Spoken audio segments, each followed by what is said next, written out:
Hello, and welcome to Living Her Legacy, a podcast to celebrate and serve mamas who are choosing to live their best life after starting their families. I am your host, Jill Sutton, and thank you for joining today. I want to just announce, of course, this is time sensitive, but there is a giveaway going on our Instagram page, Living Her Legacy Podcast. You can find the link in the show notes and as well as the description box if you're watching this on YouTube. But Becky Tilley, the author that we had on last week, who is a mama with Coulibaly Vries syndrome, has offered up one of her books, a signed copy of her book.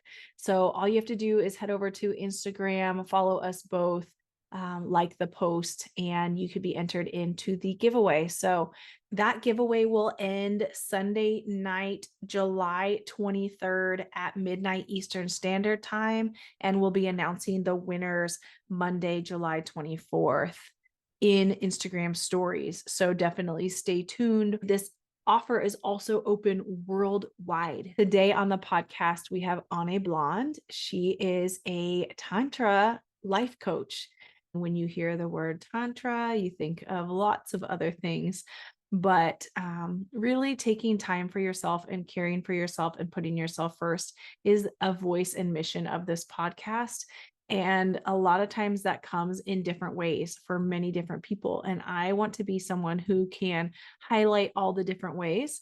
If this is something that is appealing to you, I would for sure get connected with her. Her link is in the show notes and in the description box if you're watching this on YouTube, where you can connect with her. She also has a podcast of her own, which is chock full of more information, more in-depth information. And of course, she has one-on-one coaching. So on to the show. I hope you enjoy. Hello, Anne. Welcome to the podcast. Thank you so much. I'm so thrilled to be here. I'm really excited too. I would love it if you would introduce yourself and just tell maybe a little bit about yourself and what you do now. And then maybe we'll get into a backstory too later about how you got there. Okay, so my name is Anne Bland, but Bland only by name, not by nature. And that's why I went back to my Finnish pronunciation, Anne Bland, because it doesn't have that kind of connotation. I don't want to be boring, that's for sure. So I'm now actually traveling the world as a digital nomad, and my business is coaching, and I coach Tantra and relationships. So it's very much about how you can become more of yourself, not less of yourself. So it's my brand is called Selfishly Happy. So it means very much about being more of yourself rather than selfless.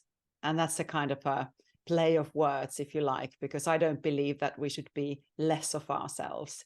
And especially as women, we often are told that, oh, she's too much, or she's too little, she's nothing, or whatever. So there is a lot of pressure outside that I think we need to really start reclaiming who we truly are. And that's why I'm really championing, if you like, the selfishly happy. So it's important with those two words, because if we don't put that oxygen mask on ourselves first, like they say on airplanes, we can't help others. So if we burn out like I did, and if we don't have the self-love, how can we have anything? No energy, no love to give others. So that's why, I'm very passionate about this. And for me, the oxygen mask has been pleasure.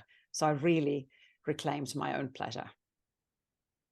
I think that's something that's hard, especially as moms, because we start doing everything for everyone else and we take the back seat, and we really do in all areas of our lives. And I think that's one of the things about this podcast that I really wanted to get out there is the feeling, just like you said, we are told in a message that we're too much, and so we start to try to act small. We try to like shrink ourselves down to where we're not taking up any space. And that's something that I really feel like with this podcast, I want women and moms especially to take up their space, take ownership of themselves and really take care of themselves. So I love that you've had that transformation and you're now sharing that with others.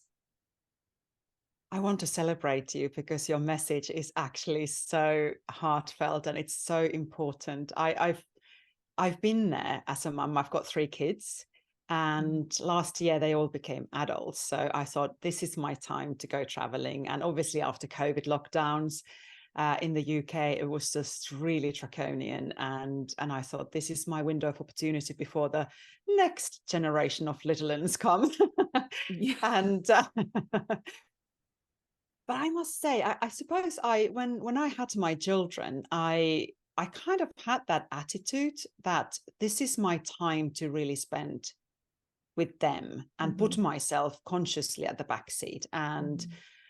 my ex-husband was very absent dad, and he had long hours and da da da. And so I kind of, had my own time. And I decided that when they're small, I really am going to enjoy them, and I'm the one who's going to raise them up. I Mhm. take responsibility for that. And but in the end, it kind of started getting to me that I wasn't getting anything kind of from my husband in terms of energy, in terms of help, so on. So it was quite tricky time, and I did got ill with thyroid problems, and Mm. finally now it's all okay. But there was a kind of a point when I thought, hang on a minute, this is just absolutely mad. I am a woman with a brain. I'm destined to do great things. I didn't know what Mhm. that Mhm. was. Mhm. And it wasn't kind of, a particular thing. I need to become, multimillionaire, or I need to become a CEO or whatever. I mean, it wasn't like that. I come from Finland, which is very kind of progressive, liberal Nordic country. And I wanted to go back to Finland, so I took my family back to Finland when the kids became at school age, because the schools are free, and it's a really excellent education based on OECD's tests. So basically, I then found politics. I realized that I am actually good at talking to people. I'm good at campaigning. I'm good at inspiring people. I'm good at uh, pulling people together who are kind of on the surface at the opposite sides, by just using my social skills, by deep listening, by the things that you do as a mother. Mhm. So, Mhm. so it was kind Mhm. of that, oh, you're fighting again. Okay, let's sit down and just kind of start, breathing here. Let's just take a deep breath, and just listen to each other, and learn to take responsibility for your own actions, and use non-aggressive communication skills, and just see the other person's point of view. And I thought, wow, this is quite interesting. So I went for that. And I do things with no kind of how do you say, there is this children's story, Hare and the Tortoise, and I'm always been the hare who kind of goes fast and then gets exhausted and never gets there in the end. so so I did burn out in the end and had to Mhm. resign, and that's why I'm on this path now, where I'm really looking after myself first. And my kids are quite supportive of that, because they know that when I'm in good form, there's so much Mm. fun to be had, and we can Mhm. really be present for each other. Mhm. And I think that really is the message, is you're not putting yourself first to be like neglecting anything else. It is Oh no, exactly the opposite. It is putting exactly. yourself first in order to be better for the people that you serve, really. And in Yeah, a lot of the people that listen to this podcast, it's their kids, their mamas, and it's their kids are those that they're bringing up, and like you said, spending time with and trying to enjoy those childhood years while we have them. yeah. It goes so fast. I mean, my youngest is now going to be 20 this year. And it's just, I mean, she's going to uni, having had a gap year, and it's kind of, wow, it went really, really fast. And I'm not going to wallow on that. I'm going to celebrate Mhm. the beautiful people they've become. And Mhm. also that I had that opportunity to spend so much time with them, even though they don't remember it. They say, Mom, why are you never, you never did anything with us when we were small. I said, what do you mean? And said, Mhm. well, you're never in any pictures. It's just dad and us, or us alone. And I said, for goodness sake, I was behind the camera.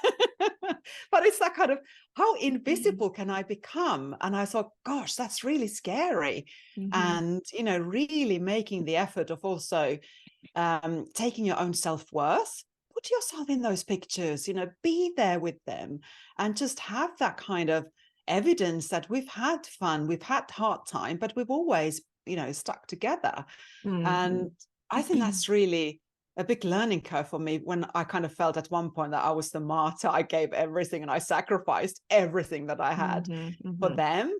And then I thought, that's not happy. That's not what Mhm. I want to be. I don't want to have that kind of energy in Mhm. me. And that's why I went the tantric way, where I really believe that if I change myself, Mhm. people around me will change. I can't change other people, but I can change the way, kind of, what energy do I bring to any situation? What kind of emotion and feeling do I have in any situation or any person? So how do I react is my choice. It's my choice to choose whether I'm going to be angry or sad or happy or constructive or compassionate or loving. And that's all I can do. So I'm taking 100% radical responsibility of my actions, my Mhm. reactions, my emotions, my feelings. And I think that makes me so happy, because I don't have to be a victim. I don't have to be a martyr. I don't have to do any of that. And if I at some point feel like, actually, I don't want to do that, I can say, look, I'd love to help, but not now. Let me come back to you in 5 minutes or next week or whatever it is, and let's discuss this again. So it's been really hard to actually learn to say no in a Mhm. in a loving way, and that love needs to start from me. Mhm. I also think that's a commonality with women in general, because we want to please other people. And so, in order to say no, because you're protecting yourself, is hard. It's a hard thing to learn. And I think I don't know if it gets easier. I feel like it's hard every time, but hopefully it does with practice, just learning Yeah. that you're prioritizing yourself. But I want to validate that, actually, because historically it's been dangerous for women to put themselves first, because we are the kind of, in hunter-gathering society. Men had very linear tasks. They had to go and hunt that mammoth to bring food, and women gathered together and just went and foraged for food to go with Mhm. the meat, and looked after community as a community, their children and the fire and so on. And if you became too individualistic, and just thinking about yourself, you would have been excluded. And if you were Mhm. excluded from a tribe, you would die, because you couldn't hunt and gather on your own. You wouldn't be able to look after that fire on your own. So you needed others. And I think that was one of the biggest learning curves for me, was to realize that, yes, I've been raised as a empowered and emancipated woman in Finland, which is one of the most equal, and gender equity is high, and it's important for us.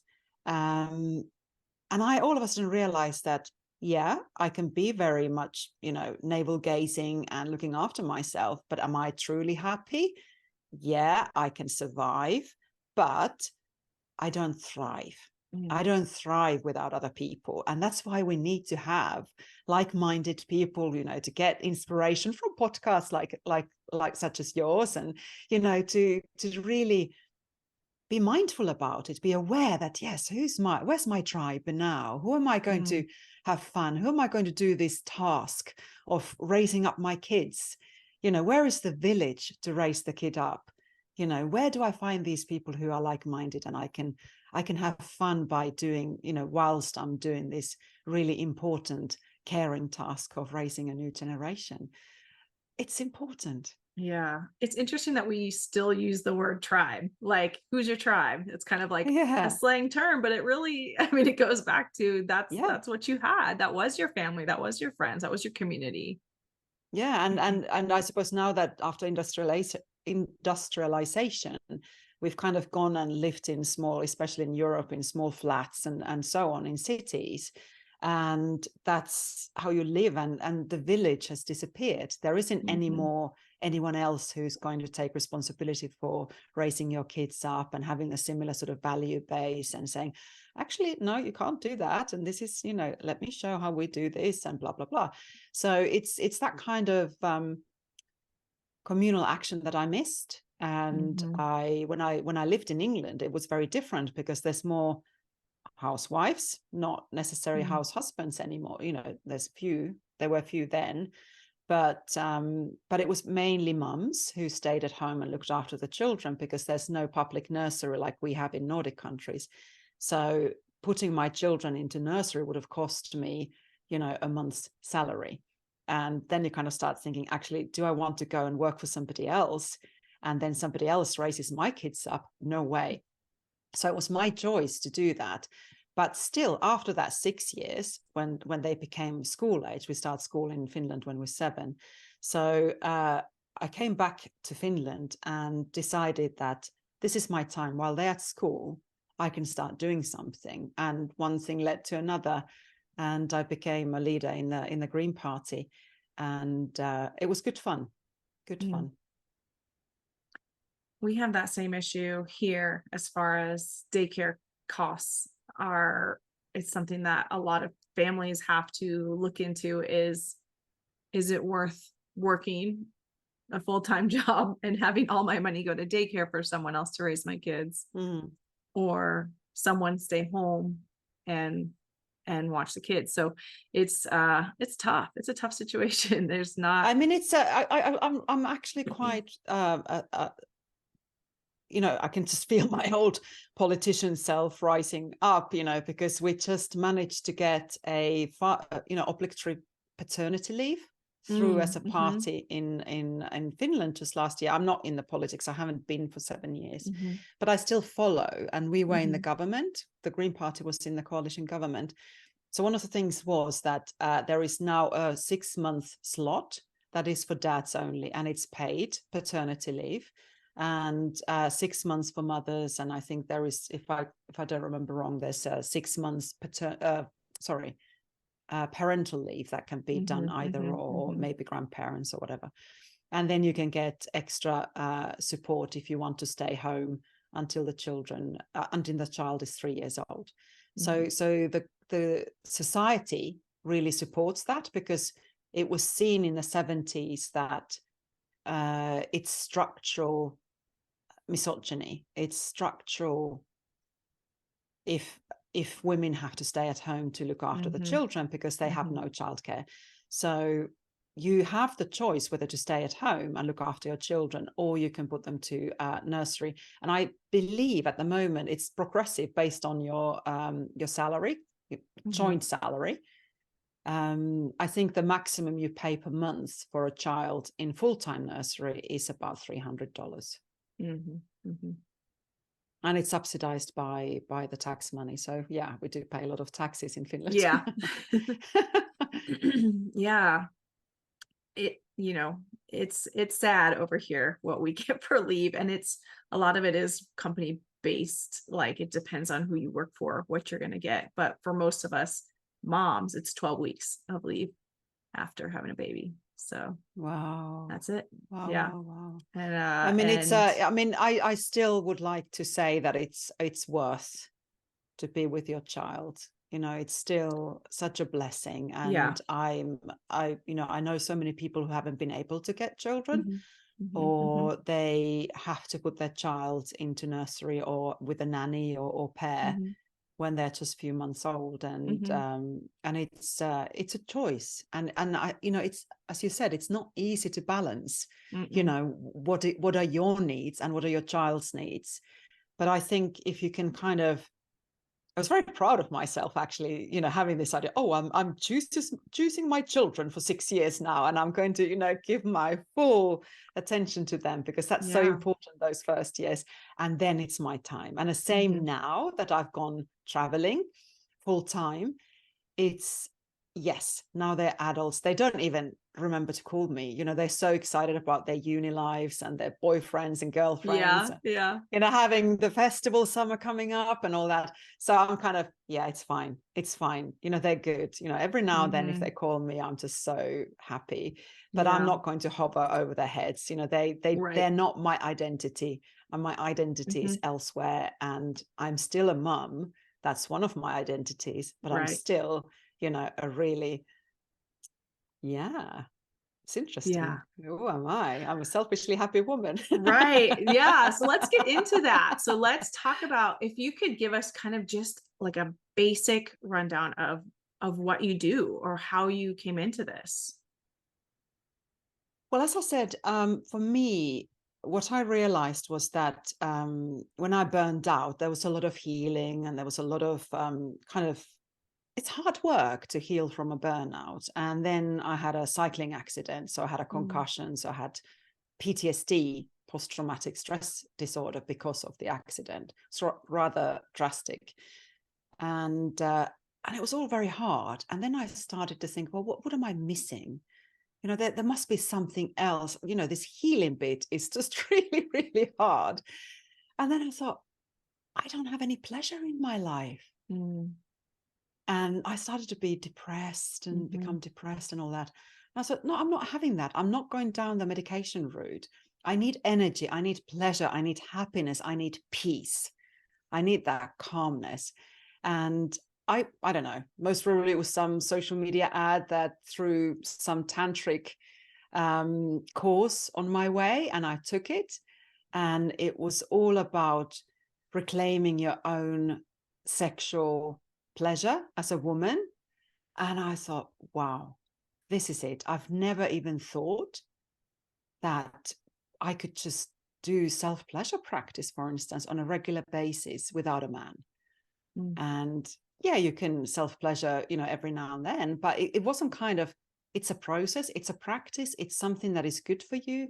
And finally understanding that your sexual energy is also your creative energy. It's also your spiritual energy. I think that started to get really interesting to me, because I've always felt that I've always loved meditation, and when I was younger, I did yoga and all that. So it was the philosophy of Taoistic Tantra was very similar to yogic philosophy. So I was really quite intrigued. And then 2018, I then enrolled to a coaching program where I became I think I studied like 800 hours to become a tantric sex coach and relationship coach and a love coach. And I've decided to specialize in Tantra because I love the kind of idea of the sexual energy and spiritual energy being the same thing, and how you can really have love on tap, if you like, by just doing embodiment practices like breath work and like learning how can you build up that energy so that you don't need to, take coffee first thing in the morning, or you don't need to have alcohol in the evening to relax, and so on. So actually learning about my nervous system, also about trauma healing, was really important. And I've now realized that actually Tantra, which is 5,000 years old ancient philosophy, is very similar to what the nervous system, modern neuroscience teaches. So it's all about looking after yourself first and regulating your nervous system with different practices. And I think that's so beautiful. And yeah, when I think it was in the 70s or 60s when Tantra came to the States, it was very much about sex. It was all the kind of free love period. And Tantra became synonymous for kind of fooling around with everybody and having multiple sex partners. And that's not what I'm about. It's very much about coming to yourself, to your own true essence, and how you can become happier, more pleasure-filled, more peaceful person. And when you become like that, when you kind of have had that self-awareness, what your needs and desires are, and healing your fears and all that kind of self-work, you then learn different skills and practices to become self-masterful of understanding how you can look after your own well-being and happiness. And once you feel, happy, energetic, being at peace and calm, you can then take your voice to the world. And that's what I want to teach, is that, you can be anything in this world, not in a kind of linear way like we're taught, that you become a multimillionaire, you've got your own chef and your own personal trainer and all that. So no, hell, I want to be what I want to be, and it's different to everybody. So then taking your voice, your self-expression to world, what is your mission, what is your purpose? And for me, if we talk about sustainable development goals, for instance, that UN set 17 of them, that we as a human race need to succeed with by 2030. Mine is gender equality. And I think it's because I come from a privileged background of being a Finnish woman, where we have just had an amazing female government. You know, I feel that I'm obligated to teach other women, you know, what you can be and what you can do. And it's great. You know, it really fulfills me. I love that you kind of gave us that definition, because it is like, you hear the word tantra over here and you're like, what? Like, it's going to be something crazy, you know? And it's just, I don't know, it's not well received. I feel like that terminology, but you have your own podcast where you do a lot of explanations about this. And I actually listened to that first couple, because I was like, your first one is, what is Tantra? And I love how you tied it to the nervous system of the body. Like, it really is. You said, I think it was like, Tantra is technology, or like, that's how it translates. And I thought, oh, that's so interesting, because I'm a physical therapist by background. So I love like nervous system, you know, like I could talk that all day, because that's, you know, fascinating to me. So I was really kind of blown away when just learning little bits and pieces from you already about it. Oh, thank you for saying that. And I would love to learn more about, you know, what you know as a physical therapist, because it's really interesting. And for Tantra, I kind of feel that it's something that you can, what I teach also, I've got a free ebook am I allowed to? You can delete this. I'll link it. I will link it below. Yeah. Definitely, please. It's a free ebook that I wrote at Christmas time, somewhere in Normandy in France, when it was raining every day. And I thought, oh, goodness sake. And I need something to do that is happy and beautiful. So I was sat by the fire every afternoon. I was on a farm looking after horses, you know, helping some people for 3 weeks. And in that 3-week period, I researched my mind, my heart, my soul, you know, what do I want to do? And then it came, what is pleasure? It's your birthright. So you need to really, you know, when you're born, you are a pleasurable baby. You know, everything is just so, you're curious, you're so innocent. Everything goes into the mouth, and you know, everything is just like an adventure. And we need to find that with pleasure. And I'm teaching in that book 7 holistic tantric tools, which are intention, presence, focus, energy, breath, movement. And I always forget what the last one is. You know, there's always one it's always a different one that I forget. What's the 7th one? Sound. So there's also when you are having sex, you're making love, or if you're self-pleasuring, you can use those tools. But also, I just realized that just doing very simple things, you know, just looking after your nervous system. If you feel like there is tension somewhere, if you just breathe into that, let's say you have a pressure on your heart, you know, your chest, and you just breathe into that very softly and kind of really listen what it has to say, and then sighing on the exhale, and giving a voice for that pressure on your, you know, that heaviness on your chest. You might really learn something, that there is something that has happened, and your body keeps the score, so it never forgets. So if it becomes chronic, you can start having chest pains. You might even have, you know, breathing difficulties, or you know, so it's very important. And I learned with my thyroid problem, that was very much me not saying what my needs were. And while I started to do that, my thyroid has got better. So it's really interesting how there is that connection with body, mind, and soul. And I think that's just so fascinating. Really excited about that. Yeah. And I think too, like, coming back to like just moms, or even moms with kids that are growing up, you know, like it's kind of getting back to yourself and carving out that time to sit and think about, what am I feeling? Like, where am I feeling tension? You know, I've been on a therapy journey for over a year now. And whenever they say, where do you feel that? And I'm like, like, I don't even know. Like, I have to really like sit and think, like, where do I feel that emotion? Like, where in my body do I like hold that? And it takes me a while to really think about it, because I'm so used to just pushing it away, pushing it down, pushing it away, not paying attention, just keep moving. And so I think, just like you said, having some of that structural like foundation of like doing some breath work or, the meditation, the different things that you kind of said, putting those into practice, I think really could be life-changing for somebody to really just be able to slow down and take care of themselves. But it's also scary. It can be really, really scary. So you kind of need to feel secure, and there needs to be kind of a feeling that it's okay because of that old conditioning from the cave times. It's like, you just don't draw attention to yourself. You don't, and then we had the witch hunts, and we had the you don't get married if you're not, quiet and pretty. And if you're not married, you're destitute, in the Victorian times, for instance, in England.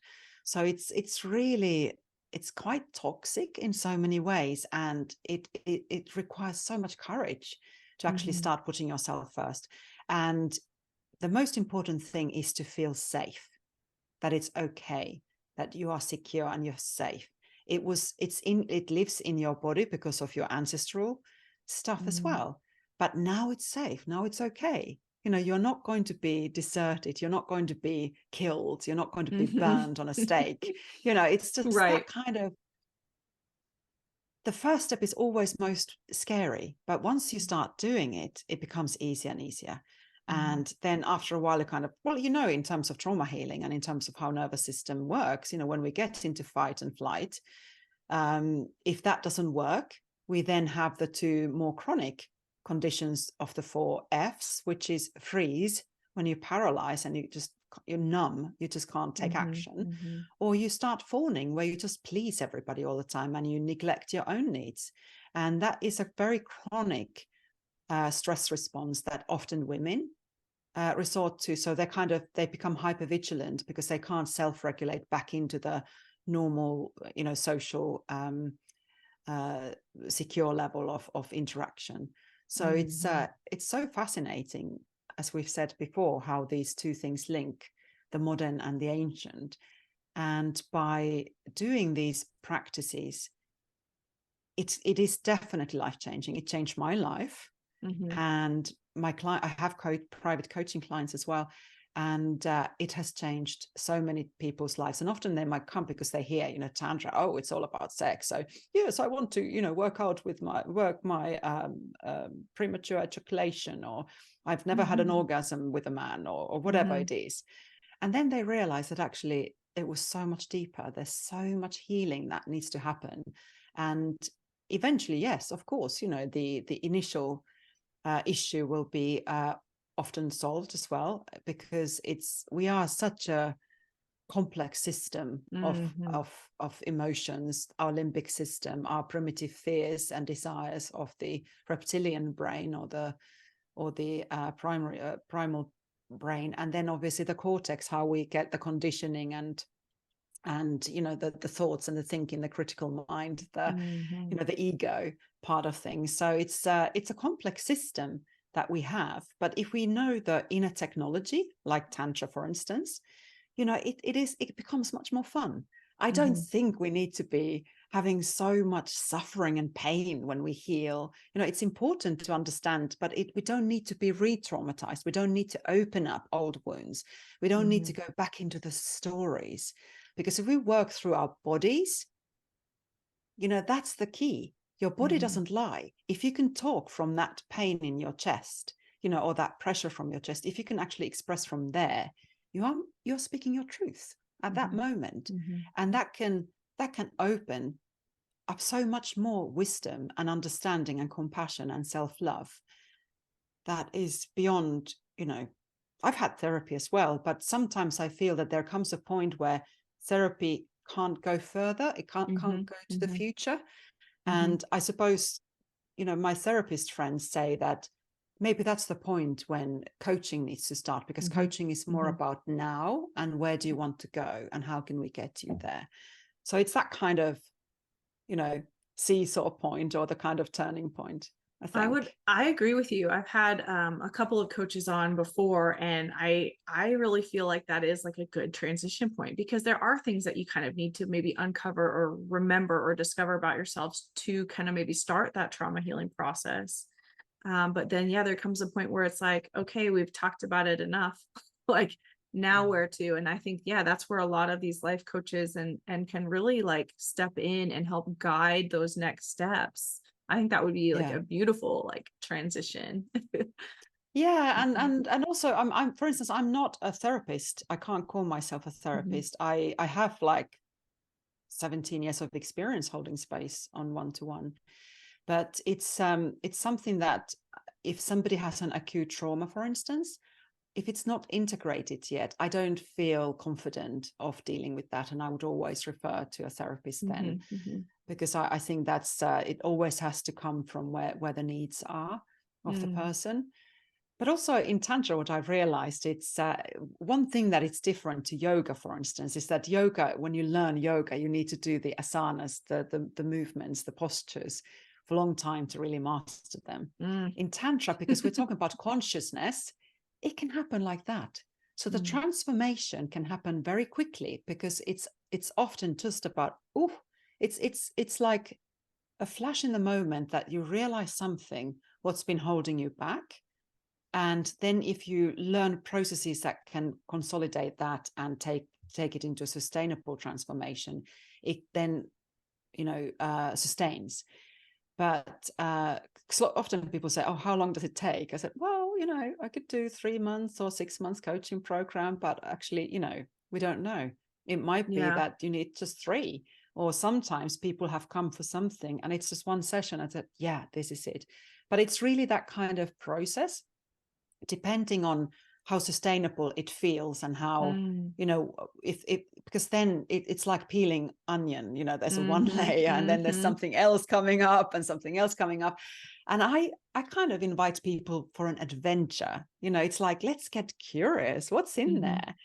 And often, for instance, with sadness, and this is I've had so much sadness in my life, and I think it comes from feeling so alone most of mm, my life. And I think I remember there was one point when I thought that if I now start crying, I will never stop. And it's that kind of, it's like, you're opening the floodgates. Please don't make right. me, and I need to keep going because I can't cry. I can't cry Yeah. because then, the world ends. Yeah. And I realized it doesn't go like that. Once you've cried, it's like the most important healing, self-love practices there is, Mm, because you feel so much more energy. And also what I realized was that often underneath the sadness there can be another emotion, which is often anger, and mhm, women are never allowed to express their anger.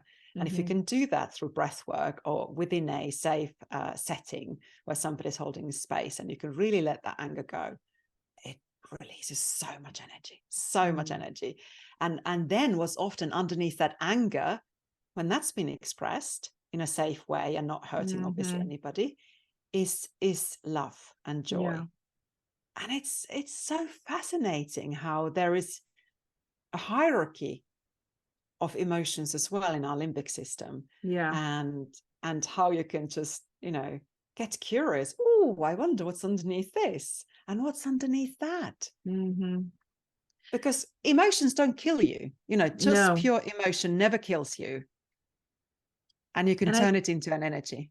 yeah, I think that's something too that is, I'm a big I love to like research little things. And so my girls are little right now. I've got a 2-year-old and a 5-year-old. And a Oh, lot of the research out there right now is talking about how we were kind of raised to ignore our emotions or that our emotions were bad if we had any type of emotion. And so in raising my girls, I'm trying to relearn a lot of it's okay to be sad. It's okay to be yeah, sad. It's okay to be angry. And I'm trying to use this language with them so that they know that they're safe, they can have an emotion and that it's okay. And but like in the process of this, it's like kind of teaching me like I'm so used to just going forward, moving forward. And so it's like learning that like these emotions are okay to have. Like it's okay if I get upset about something. It's okay, like that's all right. And it's okay to feel those emotions. So it's a lot of work in progress. And I don't know if I would have really had some of these realizations until I had kids. Thank you for sharing that. That's a beautiful, beautiful story because, and that actually reminds me of my niece. She came to my parents for midsummer celebrations with her little one. She's only 2, but this girl is clearly like your daughters. You know, she basically was saying the other day, she was saying, "Oh, and then I felt really frustrated and Mhm. angry," and I was kind of, "What?" You know, this 2-year-old has such an awareness Yeah. that can actually name emotions. I Mhm. mean, that's a high skill. I mean, Mhm. go out there and ask any, my aged man, and they kind of, emotions, no. Right. Right. I don't feel emotions, and I can't name them. So, a child to be able to name them. Mhm. And then what we had a discussion in another circle with other people, and they were saying that, yes, there is this way of saying that when you did so and so, for instance, something upsetting, somebody's been not terribly mindful of the other person. When you did so and so, it made me feel such and such, Mhm. whether it's sad or angry or frustrated or not seen or not heard or whatever, you know, and I need you to do X, Y, and Z. So I thought that is Mm. brilliant because it's kind of Yeah. naming what I love happened, that. but it's not kind of being critical of the other person. It's Mhm. not saying, "Oh, Mhm. you did this and how dare Mhm. you." It was like, when you did that, it made me feel this. And now I need you to blah, Mhm. blah, blah. So it's kind of, the need is something that people can't bypass. If you have a need and they say, "Oh, you don't, I'm not going to do that," it's actually quite toxic. So it's Mm. really then coming from that person's problem, not yours. If you need them to apologize, if you need them to do something for you, you broke this, I need you to buy a new one, or whatever it is, or you hurt my feelings, and this is Mhm. what I would like you to do next time. If Mhm. you feel like that, I want you to tell me so I can, or whatever.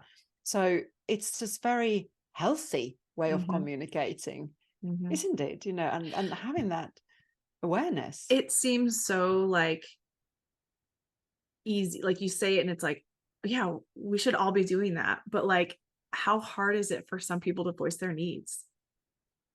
That's hard for some people to actually like ask for what they need.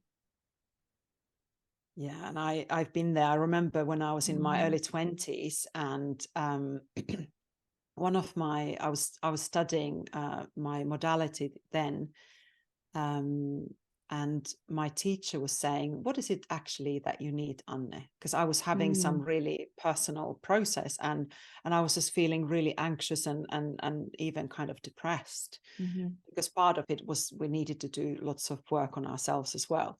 So we had this chat, and he was saying, "What is it that you need, Anne?" And I was kind of, "I don't know. Yeah. I don't know." And I was so shocked that I felt bad. My whole Mhm. body was like a knot. And I was Mhm. just feeling really bad. I didn't know why, and I didn't know what I needed. And it was just like kind of, whoa, I don't even know what I need. Was it a Mhm. hug? Was it to cry? Was it to I don't know, punch a pillow, or Yeah. Yeah. and it was like, no, I don't know what I need. And I couldn't even say what I needed. I was so locked up in my knottiness, in that kind of Mhm. Mhm. knot. And I'm now over 50, and I have that still. There are times when I still go into that 20-year-old me, and I said, Mhm. I don't know what I need. So I'm kind of being mindful all the time Mm. that, what is it that I need? So I'm kind of, even when I'm on my own, do I need to eat now? Do I need to drink a glass of water? Do I need to have some fresh air? So it's Mhm. just kind of tuning into my body on a many times a day. What does my body need now? Because I trust my body. I don't trust my mind. It's a bit of a monkey mind. Right. Oh, I know we have like barely scratched the surface of what you offer. But is there anything that like, I don't know, maybe like what can someone expect from like the first time working with you? Or is there any type of like small exercise you give somebody that you wouldn't mind sharing with my audience? Well, thank you for asking that. I was just thinking today, because I needed to have some kind of I've been quite ill for last few Mm, weeks. I've had a lot of colds and I don't know, summer flu. And I thought I need something that really helps me to start the morning in a nice mm, way. Again, mm, without going into that coffee, pot, pot of big pot of coffee. So one of the things I often do is breath work. mm, So I would do that. But I thought, I'm getting a bit bored with that. I'll do something else. So one of the things I realized with nervous system is that if I want to really kickstart my sympathetic nervous system, which is the kind of a fight flight where you take action and start doing things, and you need that in the morning. Every day we go like ebb and flow between mhm, parasympathetic and sympathetic nervous system. And I thought, okay, so today I needed something, some energy, and I needed some oomph because I knew I was coming here and I had some other things to do. And I said, I want to be in a good energy. And I started stretching, really, really going before I even opened my eyes. I started stretching and really enjoying the movement of my body. And then for 3 minutes, I started laughing. mm, And I just laughed and laughed and laughed. And luckily, my parents' house is a log house, so it's a massive, wall, so nobody can hear me. But I didn't care. And I got up, and everybody's going, mm, "Gosh, you're radiant. What's happened? Are you well now? What's happening?" And I told them, and it was just really, really cool. And then I thought, another day, I might not feel that I need that much energy because laughter can actually raise your blood pressure. So you need to be quite mm, mindful. It in tantric understanding, laughter is a medicine. So if you do it too much, it brings you too much energy, too much mm, chi energy, which is a life force energy. So then I thought, okay, so what could be the opposite of that? If I wanted to, wake up calmly, and I thought, I know that's a deep inner smile therapy.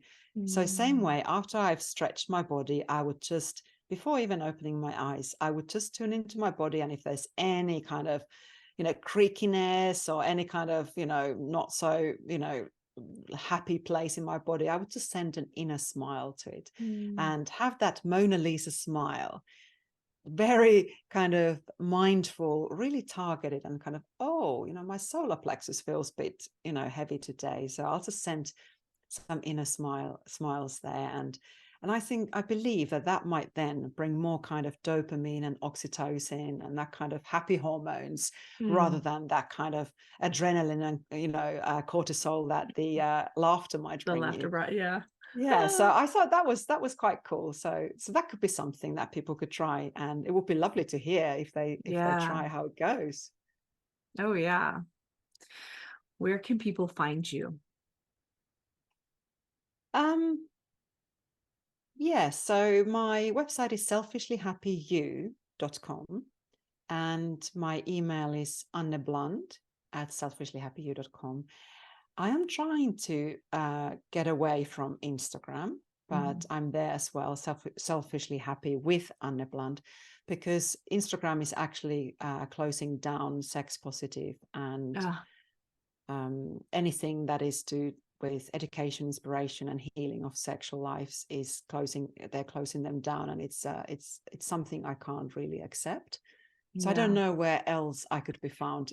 People can download my ebook, Pleasure is Your Birthright, 7 Holistic Sex Tools, and that way they can get my newsletter. Yeah. Okay. I'll link everything below so people can find you. Thank you so much. And yeah, newsletter, that'd be great. And you have a podcast.